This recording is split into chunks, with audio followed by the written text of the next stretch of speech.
en aparté chez MP Style. Ce soir, j'ai l'honneur de recevoir monsieur Bertin du Bataclan, colonel Fabien.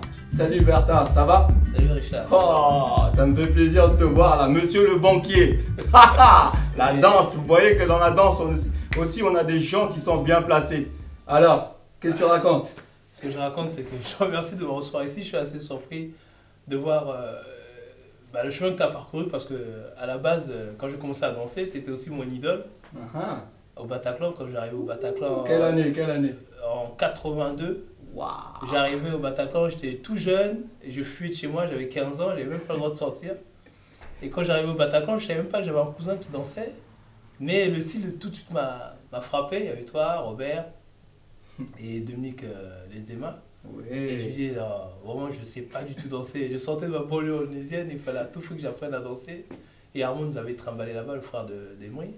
Ouais. Et quand je suis sorti de là, la première fois que je suis sorti du Bataclan, j'ai dit, voilà, je suis dans un bon environnement là. Je veux revenir. Et j'ai commencé à travailler, le jazz rock. Et après, j'étais à l'Académie de danse à Paris-Centre. J'ai pris des cours de danse classique. Avec qui? Avec Géraldine Funert. J'étais avec... Oh, je savais pas tout ça. Oui, fou là, tu veux pas savoir. J'ai lutté. Et beaucoup de cours avec aussi, comment il s'appelle déjà, Géraldine Armstrong. Armstrong aussi? Voilà, j'ai Steve Davis. Oh, mais je savais pas que tu avais ce parcours là. Non, mais c'est avec eux que j'ai commencé. D'accord. Donc je quittais l'école à Vincennes parce que je ne voulais pas être à l'école en 93. J'ai quitté Vincennes, j'allais directement prendre mes cours là-bas. Et puis après, j'ai commencé à donner des cours à Aulnay et puis à travailler surtout. Bon, à la base, j'étais un danseur de Smurf. Mais le jazz rock m'a tout de suite accaparé toute mon intelligence et mes défauts en danse. Donc j'ai poursuivi dans le jazz rock. Et surtout quand je vous voyais danser au départ, vous avez un style qui dégageait vraiment quelque chose qui me parlait tout de suite. Et c'est à partir de là que j'ai décroché un peu sur les autres choses comme le football et tout ça. Beaucoup plus accroché sur le jazz rock. Ouais. Et après, bon, j'ai fait des groupes avec Passe-Passe, Un Point C'est Tout. Mais on est resté toujours Passe-Passe. Passe-Passe, c'était en fin de compte une compagnie qui s'est collée à Un Point C'est Tout.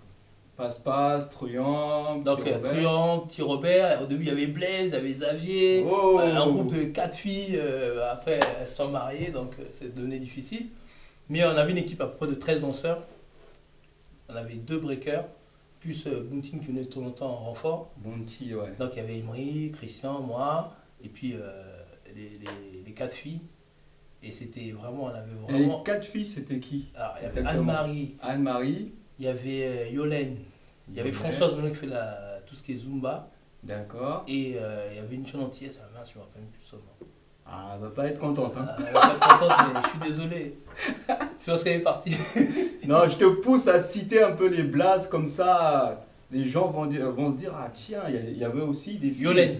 Ah, c'était, elle dansait du jazz rock? Elle dansait, en fin de compte, au début, je leur faisais que des cours de moderne parce que j'étais vraiment, au début, il fallait que vraiment je reprenne le moderne et j'étais seul, en fin de compte, à danser vraiment le pur jazz rock.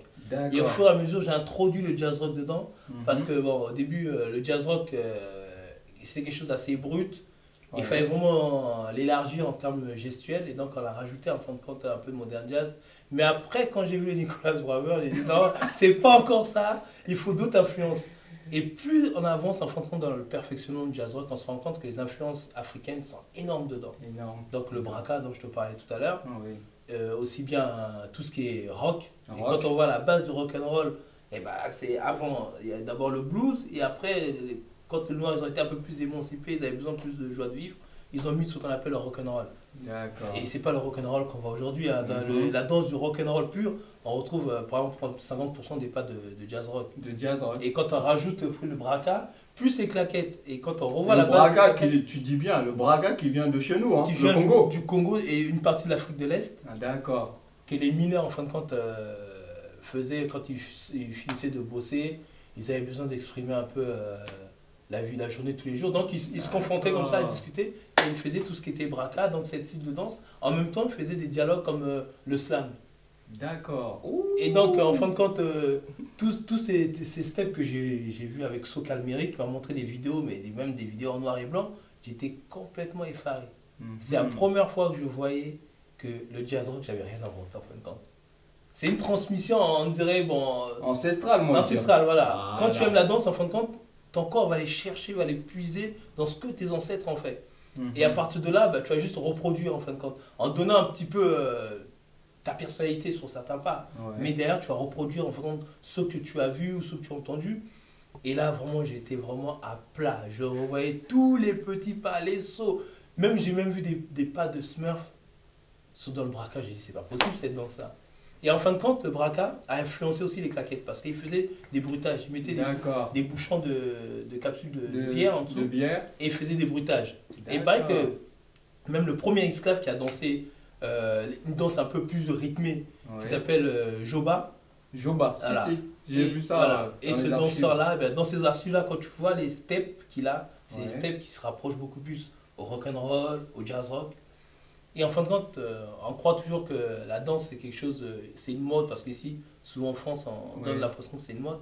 Mais en fin de compte, c'est des choses qui existaient déjà. Qui existent, mais ça tourne. Ça tourne. Donc on ramène un petit peu, chacun un peu son style, chacun ramène son influence en fonction de son vécu. Et à partir de là, bon, on crée une danse. Mais au Bataclan, il y avait déjà une telle avancée au niveau du style. On pouvait trouver 10 danseurs qui dansaient différemment le jazz rock, mais avec une panoplie de pas qui faisait que tu pouvais qu'apprendre. C'était la meilleure école. J'ai jamais pris de cours de jazz rock, mais c'était la meilleure école. Et les tenues vestimentaires? Alors, les tenues vestimentaires, là, c'était vraiment chacun avait son style. Je me rappelle de ton style encore. C'était des trous. T-shirt à trous, tu avais déjà le chapeau, et je me rappelle encore ta descente sous les genoux à Oberkampf, j'étais effaré, j'ai dit c'est pas possible, et c'est là que j'ai commencé à danser sur les genoux, parce que je voulais pas descendre sur les genoux, pas question d'aller sur les genoux. Et en fin de compte, l'influence qu'il y a eu dans le temps, en fin de compte, les gens arrivaient à regarder des pas d'autres personnes et à les exprimer à leur façon. Et ce qu'ils faisaient après, même pas de base, mais sur un style différent. Il y a des gars des fois qui dansaient que par terre, faisaient des gestes, mais c'était incroyable. Donc c'est ce qui a fait évoluer un peu le jazz rock avec le fait qu'il y a eu un socle avec tous ceux qui avaient commencé le jazz rock, ils ont continué sans arrêter et qu'ils ont habillé un petit peu derrière avec d'autres styles de danse, mais tout en gardant toujours cette base de jazz rock qui permettait en fin de compte de donner plus de valeur. Donc le jazz rock a pu être fait maintenant en spectacle et on voit ce que ça donne. Tu peux avoir un spectacle de danseurs de claquettes, tu peux avoir un spectacle de danseurs de jazz rock. Et ben à un moment donné, sur les claquettes, on peut commencer à s'ennuyer un petit peu. Mais sur le jazz rock, il y a telle évolution, même jusqu'à aujourd'hui. Les jeunes qui pourront mettre leur touche, ils feront évoluer le jazz rock terriblement.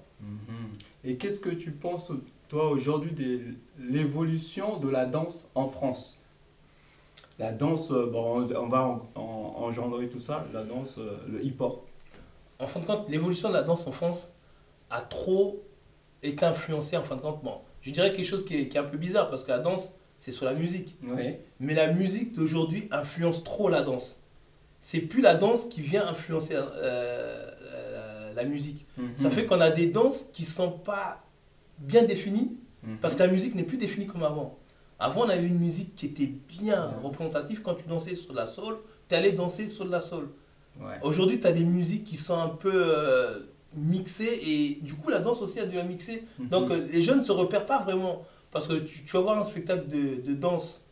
Par exemple, je lui donne un spectacle purement breaker, purement gars du lock, surfer ou jazz rocker, bien déterminé dans une musique. Tu vas dire oui. Mais maintenant, ils essaient de tout mélanger. Du coup, ça manque de magie. Et du coup, en même temps, il n'y a plus de créativité puisqu'ils font tous la même chose. Alors que nous, même dans le groupe Passe-Passe, en dessous du jazz rock, on n'a pas du tout le même style. C'est pareil dans le jeu de jambes, ils ont tous chacun son style, mais ils font du jazz rock. Et la musique, elle leur parle, et le langage de la musique qu'ils vont en fin de compte exprimer avec les pas de danse aura une certaine adéquation. Parce que la musique, elle est propre, elle est bien, on a bien les instruments, c'est pas je veux pas critiquer Rihanna. On me fait signe là-bas. T'as dépassé là, t'as dépassé. Monsieur Bertin, vous voyez qu'il parle beaucoup. Il parle beaucoup, mais c'est la culture. Il est en train vraiment de donner tout ce qu'il faut là. Mais il va revenir. On va passer au freestyle. Tu vas leur montrer un peu. Mais j'ai grossi. Ah, il n'y a pas, t'as grossi. Tout de suite. Non, on a toujours les steps. Les steps sont là. On a toujours des steps alors, on va voir ça alors. T'as une bonne surface en plus. Ah, c'est ça, c'est grand ça. En boîte, on dansait parfois. En boîte, il fallait mettre des coups de pied aux autres. Ah oui, des fois tu te fâchais, mais si tu danses pas, pourquoi tu restes à côté de moi? Monsieur